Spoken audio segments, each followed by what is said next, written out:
I have a confession. When I think about silence and solitude, I think about going on silent retreats with other people.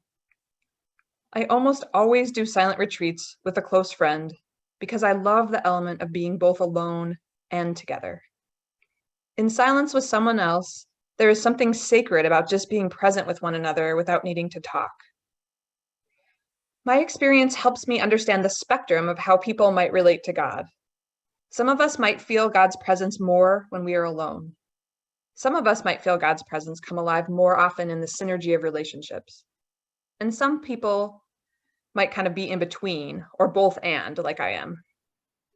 But no matter our preferences or lived experiences, God is present whether we are by ourselves or with others.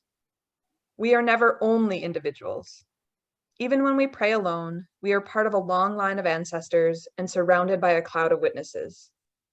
And even in the midst of a large community, we never lose our uniqueness completely.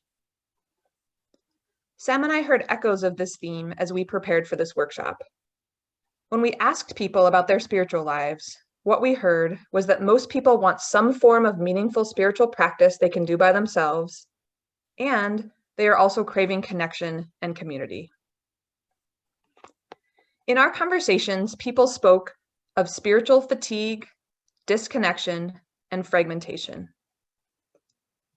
Spiritual fatigue, disconnection, and fragmentation. So I'd like to bring it a little closer to home and allow you to reflect on your spiritual life. In light of these difficulties, spiritual fatigue, disconnection, and fragmentation, what's a hope you have for your spiritual life? And how does that hope relate to what brought you here tonight?